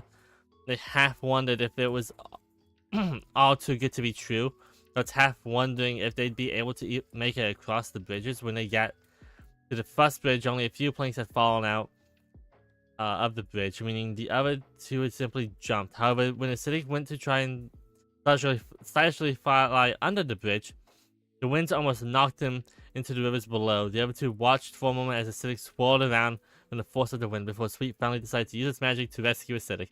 It took a moment before Acidic managed to recover his breath from the incident, and when he did, he looked at Sweet and said, "Thanks, I owe you one," before the three headed for the next bridge.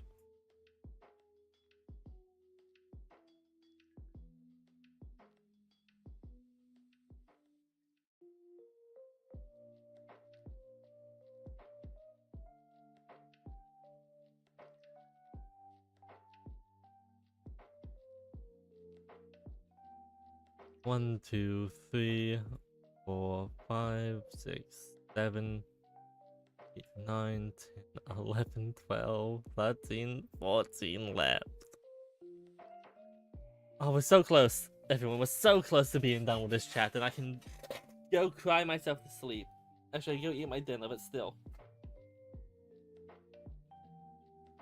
Oh.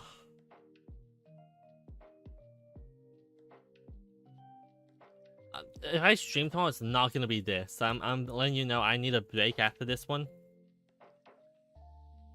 I'll do it Thursday. I'll come back to doing this Thursday after we're done with this chapter. If I stream tomorrow, it will be like a game or something.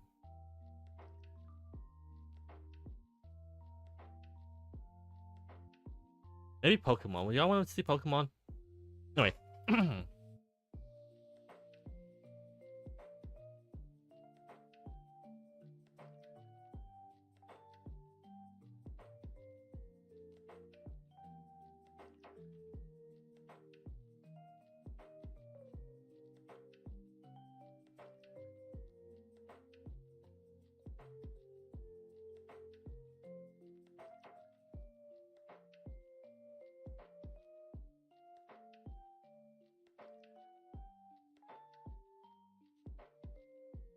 Oh yeah.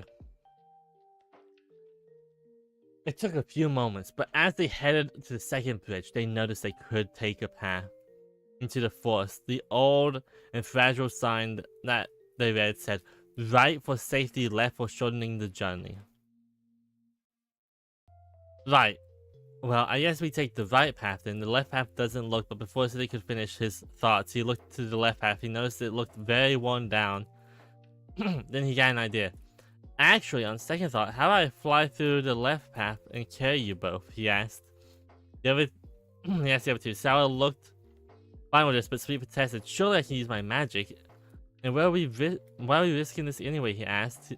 His mind wanted to choose the right path. I just figured that if we want to stop the other three from worrying so much, that we should shorten the journey. What the sign says, Acidic responded. Sweet looked unsure, but after a moment he said, "Alright, fine." Before Acidic got to walk, he lifted Sour over first, their combined weight managing to keep them from blowing away. Then when Sour was lifted over on the other side, Acidic had an idea. He'd surely be blown away on his own, so what if he took the other path anyway? He couldn't hurt after all, so he did. He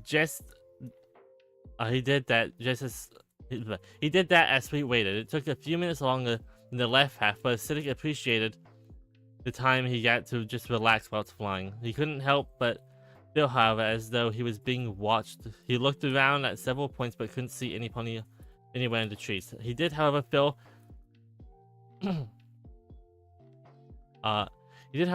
his wings tiring out slightly by the time he got Sweet at the beginning of the path diversion. He lifted Sour across. "What took you so long?" Sweet asked, looking incredibly concerned.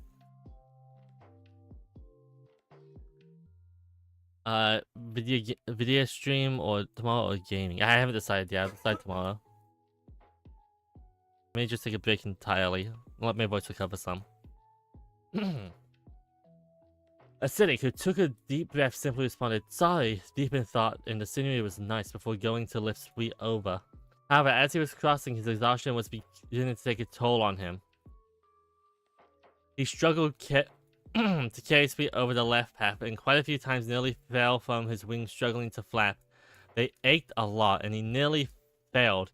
When he almost fainted mid-flight, luckily, Sweet was able to use his magic to save the pair as they landed on the other side. "What happened?" Sweet asked Acidic with fright in his voice when a near failure. "Sorry, yes, the right path took me out of it," Acidic then responded. He looked increasingly worn out. Sweet and Sour looked at each other, their minds thinking in unison, as both tried to get Acidic on their backs. Acidic, who jumped from the sudden actions, looked confused. "Guys, I'll be fine. The spring of body is over those two bridges," he said, pointing at the bridge in front of them, as well as the bridge on the other path that he knew led to the spring of body. He took the next bridge by hoof, and the other two followed, and found that this was the only bridge with all its springs, so the three of them were able to cross this bridge fairly easily. It was a welcome which they needed, it was a welcome and much needed break from what had happened over the past hour or so of their journey, which was fitting given the last bridge in its condition. When they trotted their way to the last bridge, they all took a few moments to relax. It was there, right in front of them. They just about made it to the door of body. Acidic started galloping across the bridge. He took care to jump over the missing planks. The other two followed as they reached the halfway point, which is when they saw something at the end. They all halted, a reminder of the bridge incident a few days prior in the mountains. Sour turned around into his horde. Dallasite and Arcane appeared on the side of they were crossing from, so naturally the three of them asked the obvious question. "Who is that?" The figure on the side of the spring looked at them, They took a close look at him as he spoke, his voice instantly cluing them in on who he was. See that the child of the springs has arrived at the spring of body, he said, his face grinning. They all took a look at him, finally able to get enough time to look at him. He had an extremely pale and grayed out blue to his coat color, his mane having deep purple, duller purple and gray streaking through. The three of them noticed wings and a horn, and finally a horn. Although his horn was disturbingly different, once he wore a ring over his horn. Him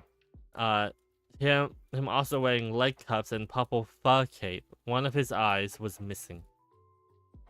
The normal eye was gray, but the one that was missing seemed to be replaced with a purple smoke coming from the place the eye should have been.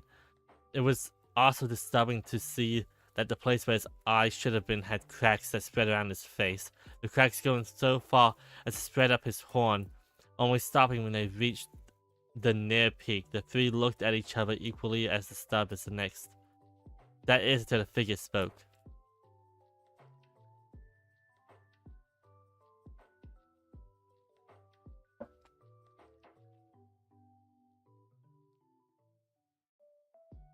Forgive me. I don't think we've been introduced, although I doubt this will benefit you. You may proceed to call me Harmonious.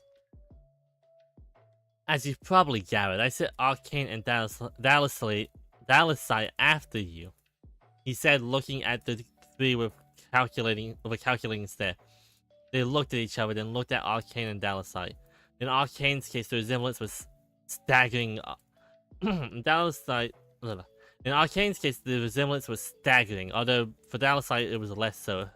Acidic then turned to Harmonious to ask a question he had on his mind. Why send them and not do it yourself? He asked, seeming curious yet on his guard. Harmonious looked at him with silence for a moment before responding. Well, young Bounded, myself and the ruler of Mainstrelia, we have a history that I don't think needs to be explained at this time. I'm sure you already know why the coordination was attacked, though. It's a shame he took you, Harmonious then responded, seeming saddened for a moment before looking at the three again. If you truly intend on reaching this door, then you'll be setting your path in stone, he then said, looking past the three of them, this time at Arcane and Dalisite before the three could even think about what was happening. Dalisite spoke. Incendious Inflatorium. His horn briefly glowed as the three on the bridge were then surrounded by two walls of purple flames bearing an escape of any kind. Acidic tried flying, but Sweet grabbed him, shouting, "Are you brain dead? The winds will knock you off," before Acidic followed his wings, a slight anger coming from him as he tutted. But the choice is yours, Bounded. You can head through the flames behind you and head to Gulfmane, forever stuck as the three you are now.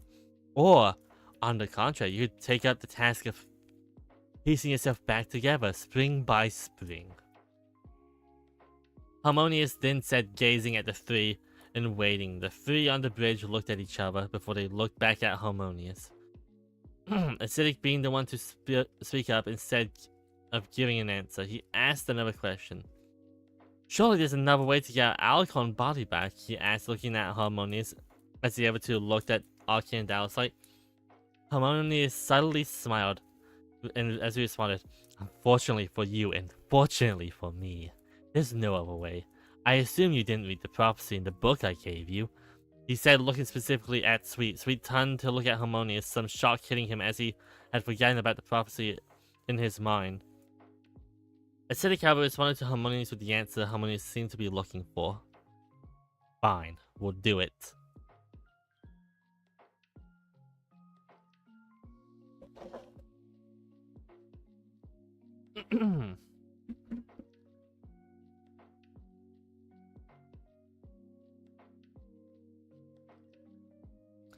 Instantly, the wall of purple flames completely parted as the three on the bridge looked at each other. Acidic trotted ahead, followed by the other two. Once they reached the other side of the bridge, they heard a snap behind them. When they turned around, Arcane Dalsite stood.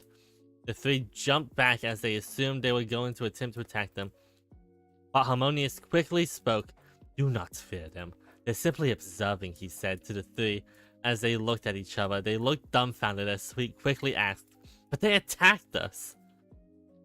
What's to say they won't gang up on us and kill it? What's to say you three won't gang up on us and kill us now? To which Harmonious then asked another question. If I wanted you dead, why didn't I get Arcane Dalsite to do it the instant you all get off the train car? I hate the next one. The three looked at each other, the realization hitting each of them at the same time. So Saladin began before he could finish what he was saying, however, Harmonious spoke. Take them off the thing.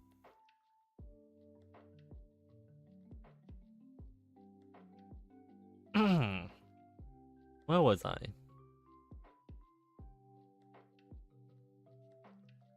Before you could finish what he was saying, however, Harmonious spoke.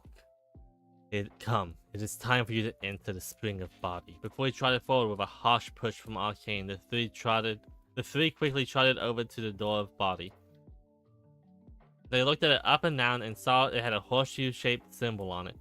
Before they could react to anything else, however, Harmonious stepped aside with the light of his horn. He spoke. Davis, Olton,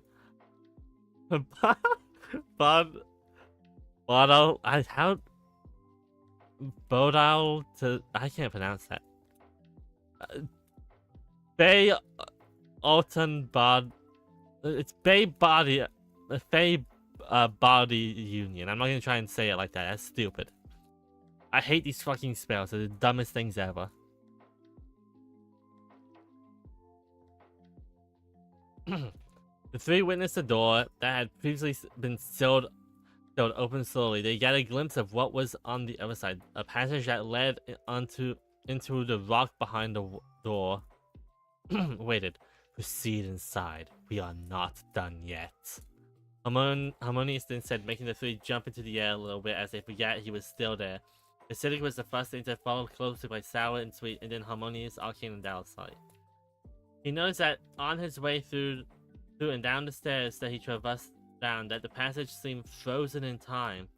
It looked brand new, the rock they traveled on being unaffected by the various elements that were on the outside. However, the quality soon degraded as they came to a cliffside of sorts.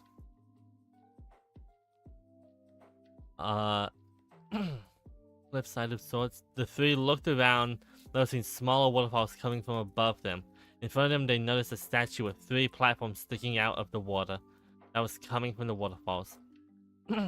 Past that was the great seas, confirming that they had traveled significant distance below compared to where they entered. The statue, on closer glance, looked to be a stallion with some odd-looking wings. It almost reminded them of the three of the fairy wings they had seen on the front of the book they always liked to read back in Australia. This place was built by a now extinct race of beings called Fae. Its original purpose was to provide a place of meditation for those seeking to enhance their powers and to look within themselves. The spells you have witnessed myself, Arcane Dalsite, use have been spells they left behind.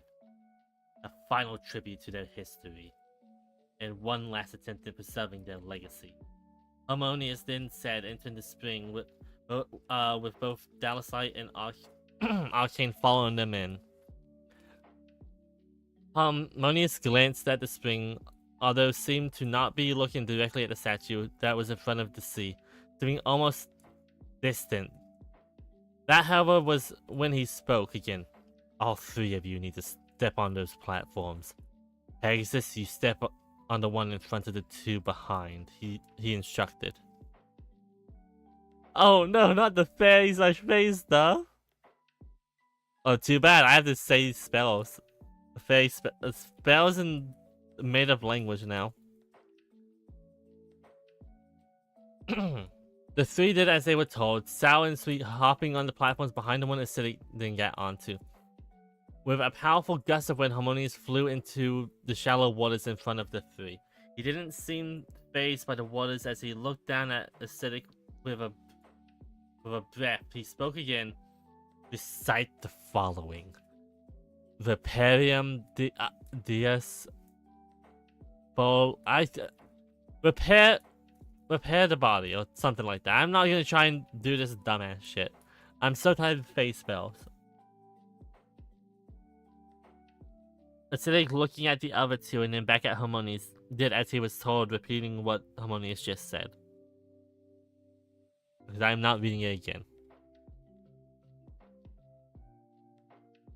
A bright light came from behind Harmonious. The statue was reacting. Harmonious flew back to Arcane and Dallasite as he stood, watching what was about to happen. The statue's wings flapped as it rose, lifting it upwards. The stone from the water that it had stood on flowed as a little stone door then descended, showing a necklace laying within. Take it, Harmonious said, as the three seemed stunned by what had just happened. Acidic, who flew forwards, picked up the necklace. He noticed there was a gem on the necklace, one of pure orange, which also seemed alluring. That is the barrel of body, the symbol of you, the symbol that you represent, the body that was lost. Harmonious then said to Acidic. Acidic looked at him as he seemed slightly lost in thought. Acidic Sour asked as he looked at him. I'm fine, Acidic responded as he flew over the water. When he had looked into the gemstone, he saw flashing of something almost like a memory. He didn't think it was his own memory, but he couldn't just ignore it. He, in his mind, decided to tell the other two about it after they got some time alone. He felt the necklace being lifted over his head as Harmonious used his magic to put it on his neck. It was strange. He felt like he had felt this before. It was just so strange to him. One specific thing he saw in the flashes happened to be a blue mare of sorts. But he couldn't dwell on that now, as he had more more immediate things to attend to. Now then, I assume you three wish to meet with your friend. So I'll do that for you, Harmonious then said. His tone shifted to one of disgust when he said the word friends, as he then used his magic a second time, this time uttering another spell. Teplithium Golfmanos. Just like that, before the three of them knew what had happened, they had left the spring of body, the light of the spell engulfing them as they all looked around after the light faded. They were in Golfmane, specifically the train station where Duskfall, Soundwave, and Dawnrise awaited. They instantly galloped over to them as they were hugged by Duskfall specifically. Oh, thanks, Xeonauts. You're right. You have no idea how worried we all were. We told the station about the derailing. They're going to rescue the train car, and then they'll get the train up and running tomorrow, he said as he started almost squeezing the life out of Sour. What's that? What's that? Dawnrise then asked, pointing with his wing at Acidic's necklace. Oh, this? This is at the spring of body. We'll talk about it later. Now isn't the time, Acidic responded as they all embraced each other, glad one another was safe. Happy that the ordeal was over with, which was funny given the fact that a much more grounded issue awaited. Oh my god! Oh my god, it's finally over. It's finally over. Oh boy, this is a long one. So hi, my name's Cosmic. Hope you enjoyed chapter 6. In this chapter, I really wanted to try and expand the scenes I made with as much emotional details as I could. Hence the attempt at an argument. I don't know how well I did. The argument was alright. It's just it was concluded too easily. I don't know how I did, but I hope I did good. I wanted to show that every couple indeed goes through trying times. Soundwave and Duskfall having a 2 to 3 year marriage at this point before arguing. So when it happens, they don't really know how exactly to deal with it. Then I wanted to introduce both Harmonious and Donrise. Donrise being the older brother of Duskfall, and Harmonious, well, being Harmonious without spoiling anything. He is very important in incoming chapters and even coming books in the series I plan on writing. Anyways, as is protocol, I wanted. Okay, okay, we're done.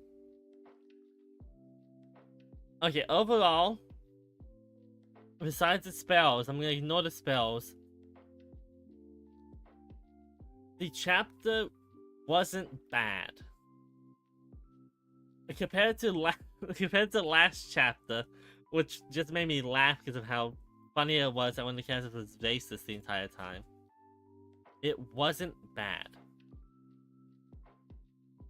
Now that being said, I do have my issues with this chapter. My issues with this chapter stem from specifically how all the conflict from this chapter is from internal sources, and they're like concluded by the end of the chapter, when technically they should continue into the next chapter and maybe the chapter after that, because they are going to be dealing with the source of the argument in the next chapter.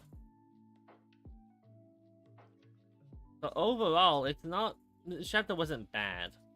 It wasn't the best, but it wasn't the worst. I still think that the one where it was racist was better because it made me laugh a lot. And the coffee thing, that also made me laugh a lot. I think I gave the other one a 6 out of 5. 6 out of 10 last time. This one I'll give a 5.5 out of 10. It's not the worst, but if I read this chapter, if I was reading this book for myself and not for a video, or for videos, and I get to the chapter, I probably would have stopped. I'm gonna be so for real.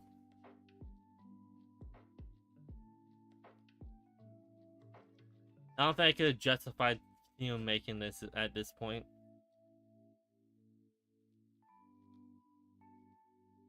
I misspoke. I meant a 5.5 out of 10. Or 6. Well, I said, I don't know.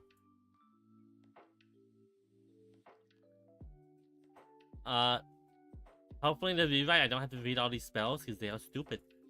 They are extremely dumb. I do not like them. Where is my music? I would like to turn off my music now. There's my music. This will put... Oh my god, this is the longest one so far. Okay, well, that is it. I'll see you on the next one. Bye.